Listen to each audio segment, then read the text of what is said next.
আনন্দটো কেতিয়া লাগে যেতিয়া মনটো ভাল হৈ থাকে মনটো কেতিয়া ভাল হয় যেতিয়া খবৰা খবৰিবিলাক ভাল হয় খবৰ ভাল মন ভাল মানুহখিনিক পাইছোঁ গতিকে সকলো ফালৰ পৰা ভাল ৰাইজৰ মুখৰ হাঁহি থাকিলে আমাৰ মুখত হাঁহি ৰাইজে বহুত দিনৰ পিছত খোলাকৈ হাঁহিছে সেইকাৰণে সেই হাঁহিত আমি অংশগ্ৰহণ কৰিছোঁ ইলেকশ্যনৰ কাউণ্টিঙৰ দিনা আমি সকলোৱে ৰখিব লাগে মানুহৰ সেইদিনা বাকচ খুলিব ৰাইজে যিটো ৰায় দিছে সমষ্টি ৱাইজ ওলাব আৰু তেতিয়া কোৱাই ভাল এই মুখৰোচক কথাবিলাক কৈ ক্ৰেডিবিলিটিটো কমি যায় মানুহৰ এতিয়া গ'ল ইলেকশ্যন তিতা কেহা কোনোবাই ভাল কোনোবাই বেয়া ক'লে এতিয়া গভৰ্ণমেণ্টে এইকেইটা দিনৰ ভিতৰত ইলেকশ্যনটো এমাহ ৰখি আছে আৰু এমাহ যদি আপোনাৰ যদি কোড অফ কণ্ডাক্টৰ যোগেদি যদি আপোনাৰ ডেভেলপমেণ্টটো ৰখি যায় তাৰ পৰিণামটো তাৰ এফেক্টটো আমাৰ সাধাৰণ মানুহৰ হয় গতিকে নিশ্চয়কৈ চৰকাৰখনে ইলেকশ্যন কমিশ্যনে নিৰ্বাচনৰ এইকেইটা দিনত আমাৰ চৰকাৰ থাকোঁতেও আমি প্ৰথমে প্ৰস্তাৱ দি কৰিছিলোঁ কোড অফ কণ্ডাক্টটো আপোনাৰ এই ডেভেলপমেণ্ট কামৰ যোগেদি উঠাই দিব যিখিনি কৰিব পৰা যায় আৰু ৰাইজৰ কোনো হানি নোহোৱাকৈ বাকী কামবিলাক কাৰণ বহুদিন স্থবিৰ হৈ আছে কথাবিলাক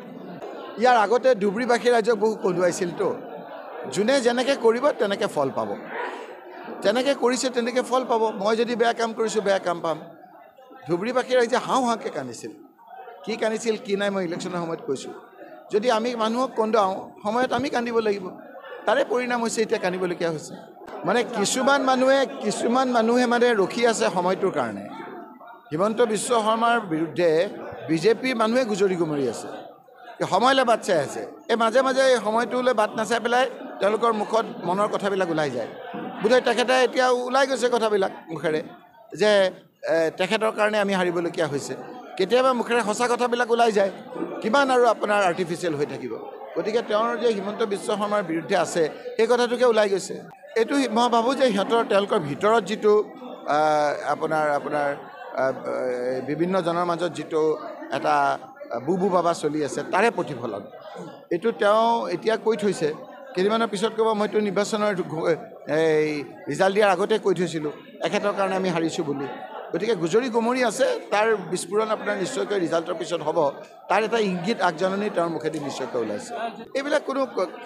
মানে গুৰুত্বহীন কথাৰ মই কোনো উত্তৰ নিদিওঁ মিঠাই টোপোলা পঠিয়াই দিম ৰকিবুল হুছেইনক চুবাই খাম মোৰ 8টা ল'ৰা ৰকিবুল হুছেইনৰ এটা ল'ৰা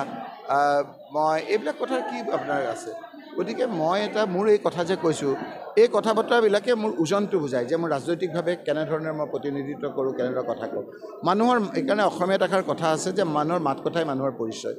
এইবাৰ তেওঁ নিজৰ চিনাকিটো দিছে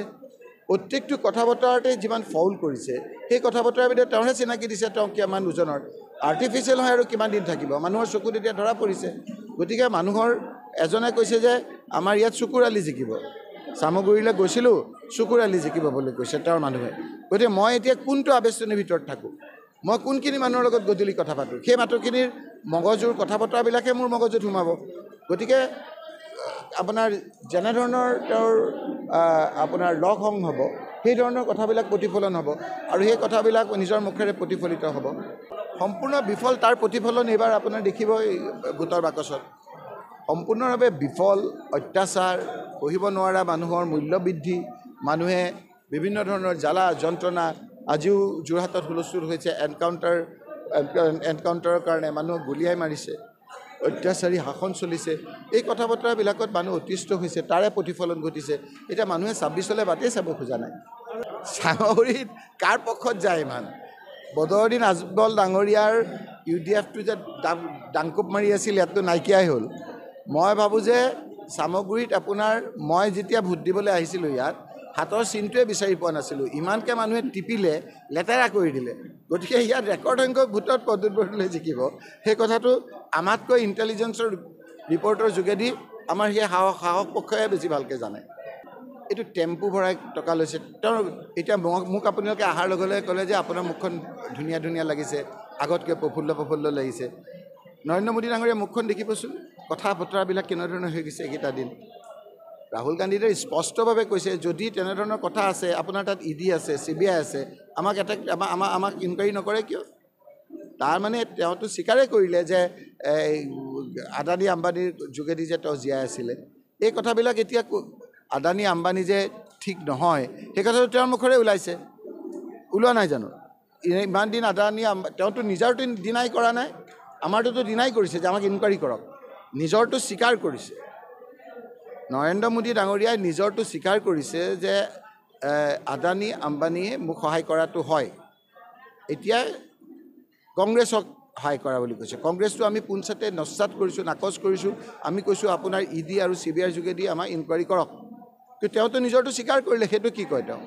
ইয়াত থুলমূলৰ কথা নাই, আপোনালোকে গণিব নোৱাৰাকৈ তাত ভাল হৈছে।